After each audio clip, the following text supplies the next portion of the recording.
Hello everyone, welcome to channel learn with ease. आज हम solve करेंगे सीबीएसई 2023 क्वेश्चन पेपर में अकाउंटिंग रेशो से रिलेटेड जो भी क्वेश्चन पूछे गए उसे आप कैसे सॉल्व करोगे, प्रेजेंट करोगे, सब कुछ सीखना है, समझना है।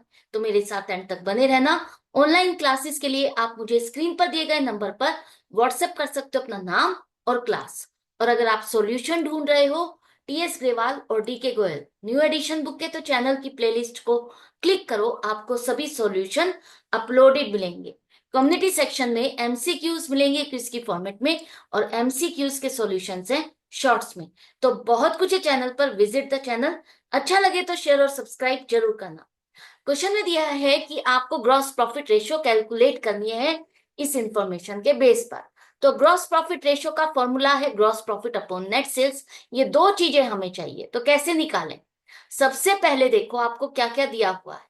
यहाँ पर goods are sold at a profit of 25% on cost, मतलब कॉस्ट का 25% आपको प्रॉफिट होता है। तो हम अगर कॉस्ट को निकाल लेंगे तो हमारे पास जीपी आ जाएगा, और कॉस्ट और जीपी दोनों का टोटल करेंगे तो हमारे पास नेट सेल्स आ जाएगी। तो कॉस्ट हम कैसे फाइंड कर सकते हैं? आपके पास इन्वेंट्री टर्नओवर रेशियो है 6 टाइम्स, इसके थ्रू हम cost of revenue from operation तक पहुंच सकते हैं। 6 टाइम्स है, और उसके बाद आपके पास एवरेज इन्वेंट्री है 4 लाख। तो दो चीजें आपके पास है, तो तीसरी चीज हम निकाल सकते हैं इजीली। तो हमारे पास इक्वेशन बन जाएगी 6 = x/4 लाख। अब आप इसे सॉल्व करोगे तो x = 6 × 4 lakh 24 lakh cost of good sold, cost of revenue from operation आ गया। अब कॉस्ट का 25% आपको प्रॉफिट होता है, तो 24 लाख का 25% 6 लाख ग्रॉस प्रॉफिट हो गया। सेल आपकी हो जाएगी कितनी? Cost plus GP 30 lakh. तो आपकी ग्रॉस प्रॉफिट रेशियो हो जाएगी 6 लाख/30 लाख मल्टीप्लाइड बाई 100, 20%। किस तरह से सॉल्व करना है देखो, यहाँ पर ग्रॉस प्रॉफिट रेशियो निकालने के लिए जो दो चीजें चाहिए वो दोनों आपको डायरेक्टली नहीं दी है। तो घबराना नहीं है, समझना है कि उस तक हमें पहुंचना कैसे है, कौन सी रेशो से हमें कौन सा कंपोनेंट मिल सकता है। नेक्स्ट क्वेश्चन है, आपको एनालाइज करना है। करंट रेशियो है एक कंपनी की 2:1। आपसे पूछा गया है कि ये 4 ट्रांजैक्शन की जाती है, तो इनमें कौन सी ट्रांजैक्शन से रेशियो इंप्रूव होगी, रिड्यूस होगी, या कोई चेंज नहीं आएगा। तो आपको इसको एनालाइज कैसे करना है? देखो, करंट रेशियो कहा गया है 2:1। इसका मतलब 2:1 का मतलब क्या है? जितनी करंट लाइबिलिटीज है उसका डबल आपकी करंट एसेट्स है। अगर मैंने सामान, गुड्स का मतलब है स्टॉक, खरीदा 40,000 का ऑन क्रेडिट, उधार पर खरीदा, तो कहाँ कहाँ इंपैक्ट आएगा? एक तो स्टॉक इंक्रीज होगा, स्टॉक इंक्रीज होगा तो करंट एसेट इंक्रीज होगी। और आपने उधार पर खरीदा है, उधार पर खरीदने का मतलब है आपके क्रेडिटर्स आपके इंक्रीज होंगे और आपकी करंट लाइबिलिटीज भी इंक्रीज होगी। तो दोनों इंक्रीज हो रहे हैं सेम अमाउंट से। तो हम मान लेते हैं करंट एसेट हमारी 20,000 है और करंट लाइबिलिटीज 10,000। तो 20,000 प्लस 40,000 आपकी करंट एसेट हो गई, और 10,000 प्लस 40,000 करंट लाइबिलिटीज। अगर इन दो न्यू वैल्यूज के साथ आप रेशो निकालते हो तो रेशो आपकी चेंज हो गई 1.2:1। पहले से रेशो रिड्यूस हो गई, डिक्रीज हो गई। क्यों? दोनों में सेम अमाउंट आपने प्लस की है, लेकिन देखो 40,000 लाइबिलिटीज के लिए 4 गुना इंक्रीज है, लेकिन करंट एसेट के लिए उसका कितना परसेंट इंक्रीज है? 200%। 2 गुना इंक्रीज है। तो किसका प्रोपोर्शन, किसकी वेटेज इंक्रीज हुई? डिनोमिनेटर की, करंट लाइबिलिटीज की। तो जब भी डिनोमिनेटर ज्यादा होगा, इंक्रीज होगा, उसका प्रोपोर्शन इंक्रीज ज्यादा होगा, तो आपकी रेशो डिक्रीज होगी। इसके बाद sale of furniture of ₹8,000 at a loss of ₹2,000। आपने 8,000 का फर्नीचर 2,000 के लॉस पर बेचा, तो आपको कितना पैसा मिला इसको बेच करके? इसका मतलब 6,000 मिले। तो जब आपने फर्नीचर बेचा तो आपके पास कैश आया, और कैश का बैलेंस इंक्रीज हुआ तो करंट एसेट इंक्रीज हुई।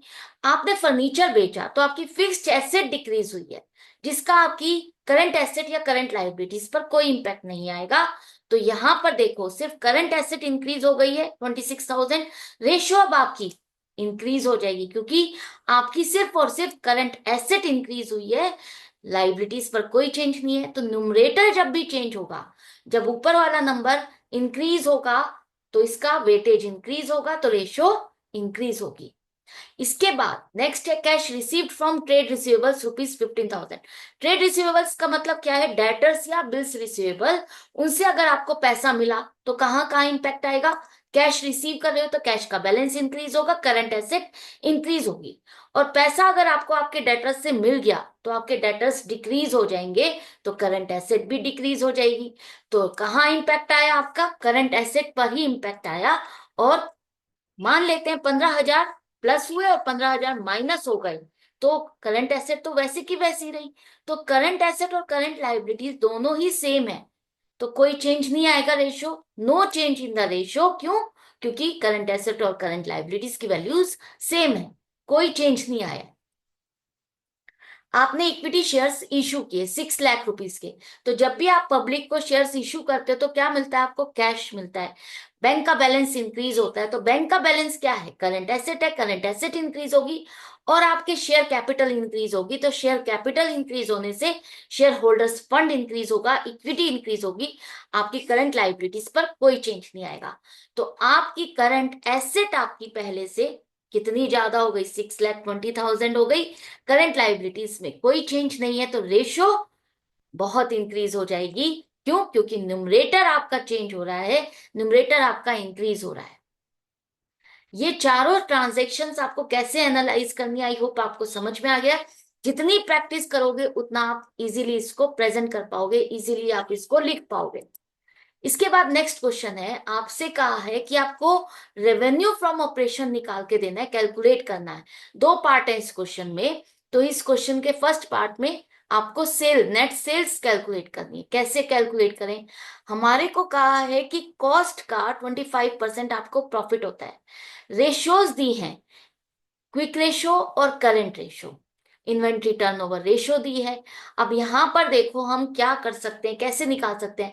इन्वेंट्री टर्नओवर रेशो से हम कॉस्ट तो निकाल सकते हैं, लेकिन कॉस्ट निकालने के लिए हमारे पास एवरेज स्टॉक भी होना चाहिए।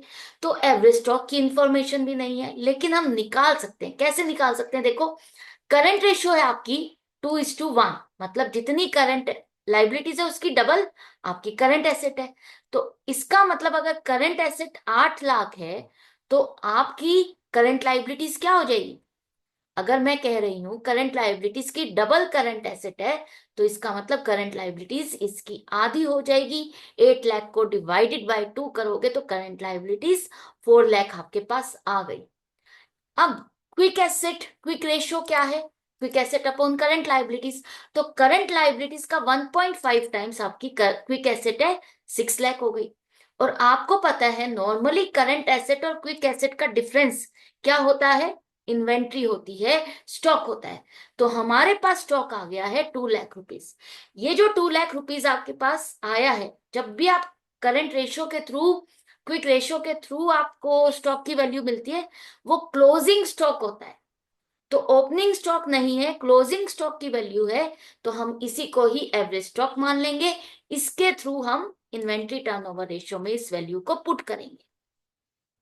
तो एवरेज स्टॉक है हमारे पास, कॉस्ट ऑफ गुड सोल्ड नहीं है, एक्स मान लेते हैं। इन्वेंट्री टर्नओवर रेशियो की इक्वेशन बन गई 6 = x/2 लाख। एक्स की वैल्यू आ गई है आपके पास 12 लाख। 12 लाख क्या है, cost of good sold. Cost आ गया जिसका 25% आपको प्रॉफिट होता है। तो प्रॉफिट हो गया मेरे पास 3 लाख रुपीज का। तो कॉस्ट में ग्रॉस प्रॉफिट को आप ऐड कर दोगे तो रेवेन्यू फ्रॉम ऑपरेशन आ गया आपके पास 15 लाख। क्लियर है?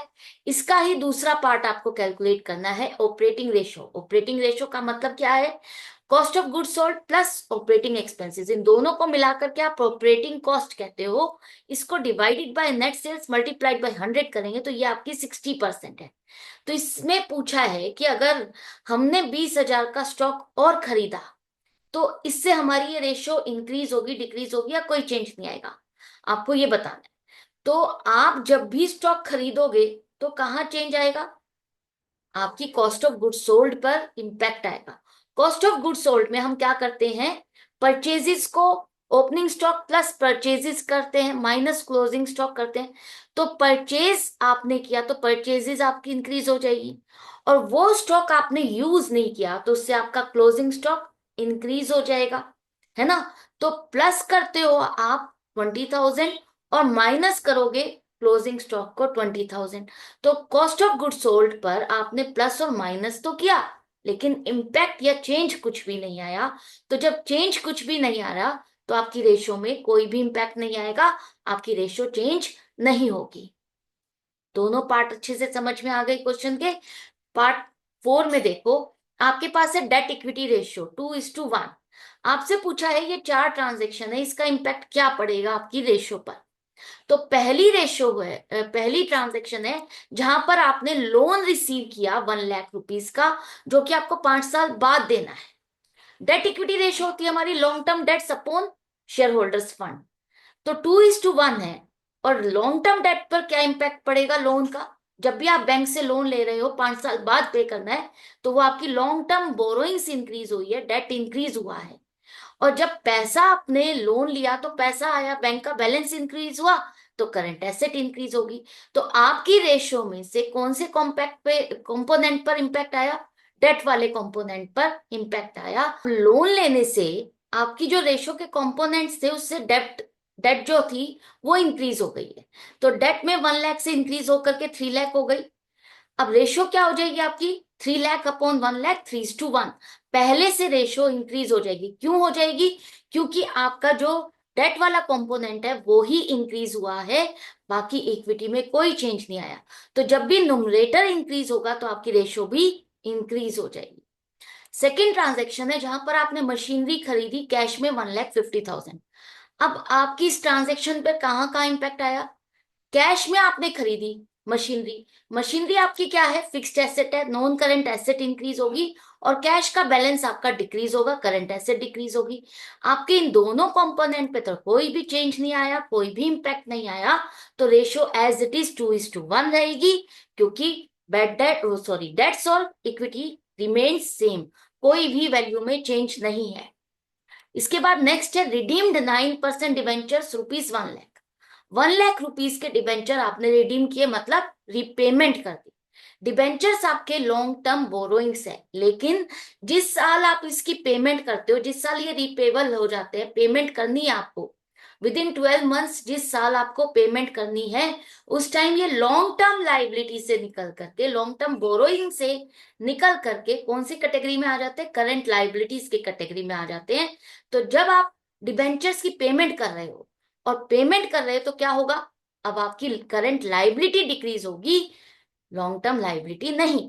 और पेमेंट करोगे तो कैश या बैंक का बैलेंस डिक्रीज होगा, करंट एसेट डिक्रीज होगी। तो आपके दोनों कंपोनेंट पर कोई भी इंपैक्ट नहीं है, तो रेशियो एज इट इज रहेगी, क्योंकि दोनों ही सेम है, कोई वैल्यू में चेंज नहीं है। इसके बाद फोर्थ केस, जहां पर आपने मशीनरी खरीदी 5 लाख रुपीज की और उसके बदले में आपने उस वेंडर को अपनी ही कंपनी के शेयर्स इशू किए। कंसिडरेशन अदर देन कैश वाला कॉन्सेप्ट आ गया। अब आपने मशीनरी खरीदी तो क्या होगा? फिक्स्ड एसेट इंक्रीज होगी, नॉन करंट एसेट इंक्रीज होगी। और आपने उसके लिए उसको शेयर्स अलॉट किए। शेयर्स अलॉट करने का मतलब है आपकी इक्विटी इंक्रीज हो रही है, शेयर कैपिटल इंक्रीज हो रही है। तो इन दोनों में से कहां पर इंपैक्ट आया? आपका शेयर होल्डर्स फंड इंक्रीज हो गया। तो शेयर होल्डर्स फंड आपका 5 लाख से इंक्रीज हो गया। अब डेट पर तो कोई भी चेंज नहीं है, तो 2 लाख अपॉन 6 लाख, 0.33:1 आपकी रेशो हो गई, पहले से डिक्रीज हो गई। आपके जो डेट है उस पर तो कोई चेंज नहीं आया, लेकिन इक्विटी इंक्रीज हो गई। और जब भी डिनोमिनेटर इंक्रीज होगा आपकी रेशो डिक्रीज हो जाएगी। क्वेश्चन नंबर 5 में आपको ग्रॉस प्रॉफिट रेशियो निकालनी है। इस इंफॉर्मेशन के बेस पर कैसे निकालोगे? सोचो कैसे पहुंचा जाए। हमें ग्रॉस प्रॉफिट रेशियो के लिए दो चीजें चाहिए, ग्रॉस प्रॉफिट और नेट सेल्स। तो नेट सेल्स हम कैसे निकालें, टोटल सेल्स हम कैसे निकालें? कहा है कि cash cell 25% of total sale है। तो हम अगर क्रेडिट सेल निकाल लेंगे तो हम टोटल सेल तक पहुंच पाएंगे। क्रेडिट सेल हमें कहां से मिलेगी? ट्रेड रिसीवेबल्स टर्नओवर रेशियो से। तो ट्रेड रिसीवेबल्स टर्नओवर रेशियो होती है आपकी credit sales upon average trade receivables. तो हमारे पास क्रेडिट सेल नहीं है, एक्स मान लेते हैं, लेकिन बाकी दो चीजें हैं। इन दोनों चीजों की वैल्यू को पुट करो। 6 है आपकी रेशो और 2 लाख है एवरेज ट्रेड रिसीवेबल्स। तो इक्वेशन आपकी बन गई, इससे आपके पास एक्स की वैल्यू आ गई, X is equal to 12 lakh. अब 12 लाख जो आपके पास आई है वो क्रेडिट सेल। कहा है कि 25% of total sale cash cell है। इसका मतलब बाकी 75% क्रेडिट सेल है। तो 75% की वैल्यू अगर 12 लाख है तो 100% सेल कितनी हो जाएगी? 12 lakh divided by 75 multiplied by 100, 16 lakh. Total sale आपके पास आ गई, नेट सेल्स आ गई, एक कंपोनेंट आपने निकाल लिया। दूसरा हमें चाहिए ग्रॉस प्रॉफिट। उस तक कैसे पहुंचे? उस तक पहुंचने का तरीका इन्वेंट्री टर्नओवर रेशियो है, जहां से हमें कॉस्ट ऑफ गुड सोल्ड मिल जाएगा। अगर सेल में से कॉस्ट को माइनस कर दोगे तो आपके पास ग्रॉस प्रॉफिट आ जाएगा।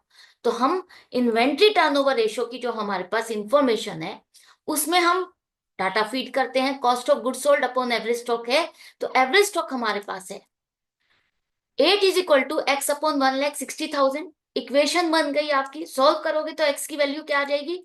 12,80,000 कॉस्ट ऑफ गुड सोल्ड।